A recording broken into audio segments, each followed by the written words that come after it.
భారత వైమానిక దళం Indian Air Force IAF group C recruitment 2025కి నోటిఫికేషన్ విడుదల చేసింది.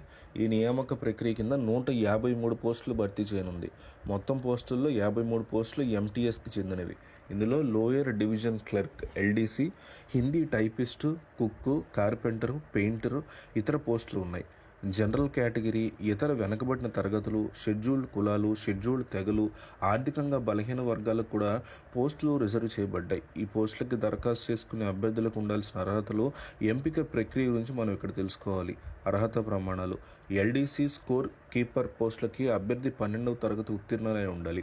Mechanical transport driver, cook, painter, carpenter, house keeping మొదలైన పోస్టులకి 10వ తరగతి ఉత్తీర్ణత లేదా సంబంధిత ట్రేడ్లో ఐటీఐ డిగ్రీ కూడా ఉండాలి. దరఖాస్తుడి వయసు 18 సంవత్సరాల నుంచి 25 సంవత్సరాల మధ్య ఉండాలి.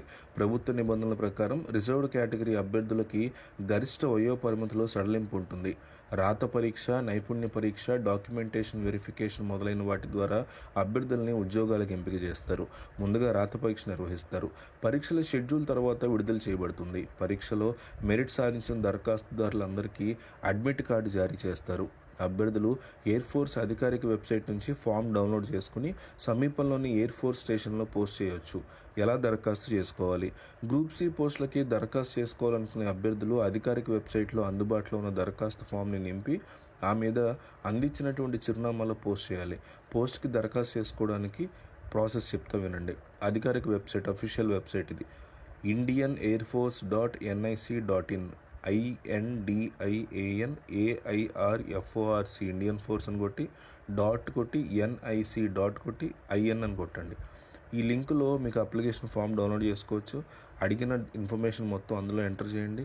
ఫామ్ని ఫిల్ చేసిన తర్వాత 10 రూపాయలు స్టాంప్ పేపర్ అంటించి మన చిరునామా రాసి ఆ కవర్లో ఉంచండి.